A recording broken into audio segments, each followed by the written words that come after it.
I mean, it was just an idea out of Tweedy Bird's head, man. You know, and Tweet doesn't get enough credit for that, but that whole concept was Tweedy Bird's concept. Tweedy Bird Loco from Kelly Park. Wow. Yeah. That was his concept. Yeah, R.I.P. to Tweet. But yeah, we were doing Tweet's record. In the middle of doing Tweet's record, it happened very innocently, actually. It wasn't like a big plan or anything like that at first. We were wrapping up Tweety Bird's record, and Tweet said, "You know what?" And he just looked talking to me and Ronnie, and he said, "You know what? We should do a Bangin' on Wax record." That's exactly what he said. Those are his exact words. He said, "We should do a Bangin' on Wax record, man. And we'll get all the brothers that we know from the streets to tell their stories, right?" And I was all for it. But Ronnie, who actually was paying for the record, Ronnie really wanted it. See, Ronnie I don't know if Ronnie was really from the streets like that, because he didn't understand the impact that record would have on the youth. It was really an adult record, but you know how that goes. Fell into the hands of children. And when it fell into the hands of children, the children were the ones that took it to the next level of violence. When I started, before we did the Bangin' on Wax records, you know, I would travel to different states, never met any real Crips, any real Bloods like that. After we did that record, man, everywhere I went, there started to be chapters of Bloods and chapters of Crips.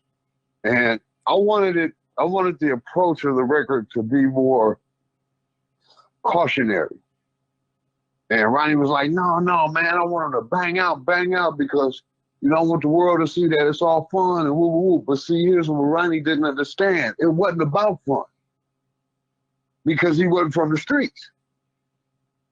And even though we know it was all good and it was a gesture of love, the people who never experienced it took it for its face value.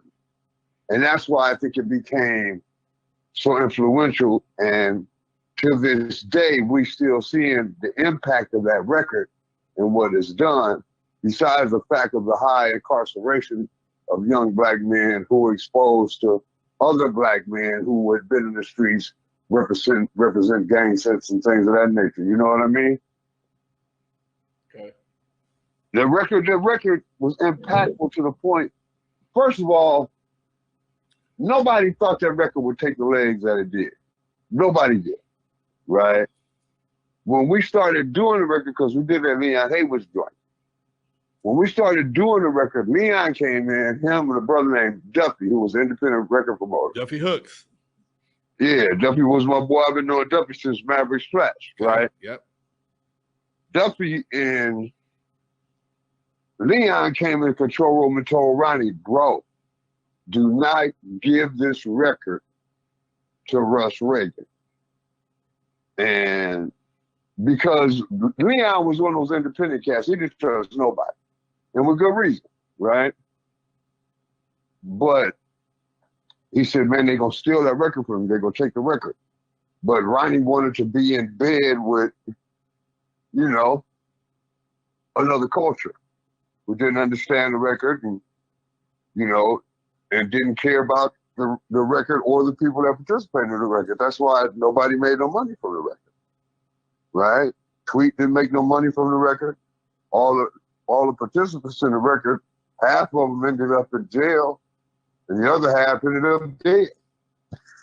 So, you know, I love the record and I love what we attempted to do, but I carry a burden of guilt for the record as well. Even though I only recorded the record or whatever the case may be, I was still a part of it. But that record took legs, man, and started running up the charts. It was the #1 requested record on the box. Mm. They ended up going to do Phil Donahue because of that record. And They wanted me to go. I was like, no, I don't want to go. I want to do that, right? But it was actually that record jumped off a few careers because that record had, even though predominantly it was actual gang members, there are a few cats on there that weren't really gang members, but were talented. And Ronnie wanted them to be on the record, so he gave them identities as a Crip or as a Blood, and eventually they became members because of association and affiliation, which is usually how it goes anyway. Jen, you want your ass Domino talking? Domino wasn't a real gang member in the beginning. My girl Nene X, she was from Dayton. She didn't, but she fell in with with the Blood. AKA Bloody Mary, R.I.P. Yeah, Bloody Mary, right. I don't think my girl C-Note, I don't think she was a gang member. She may have been from the city and may be affiliated, but I don't think she was out on the streets banging a line like that. You know what I'm saying? But the record just started taking legs, and people were talking about the streets. People like N.W.A. and stuff were talking about street life, but they weren't talking about gang banging. They were talking about gangster shit, but they weren't talking about real pound of pavement, set tripping, gang banging. They weren't doing that. We was the first record to do that. That was me, DJ Battlecat,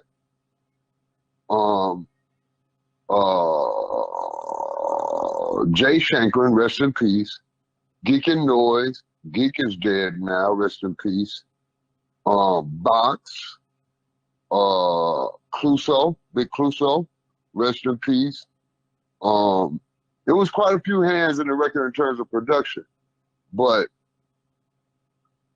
I had no idea that record would stand a duration of time, and not only stand a duration of time, still be held in such high esteem. You know what I mean? But here's the thing. One thing about that record that to this day I'm really grateful for. When we made that record, and people tried to do records after that, that about the same kind of thing. Like they tried to do the Rep Your Set record, right? Well, the Rep Your Set record wasn't as successful as the original Bangin on Wax record, I think for one reason. And that is, when we did the Bangin on Wax record, that was during the times of the Peace Street. So the Bloods and Crips were sitting down in the same room, writing, exchanging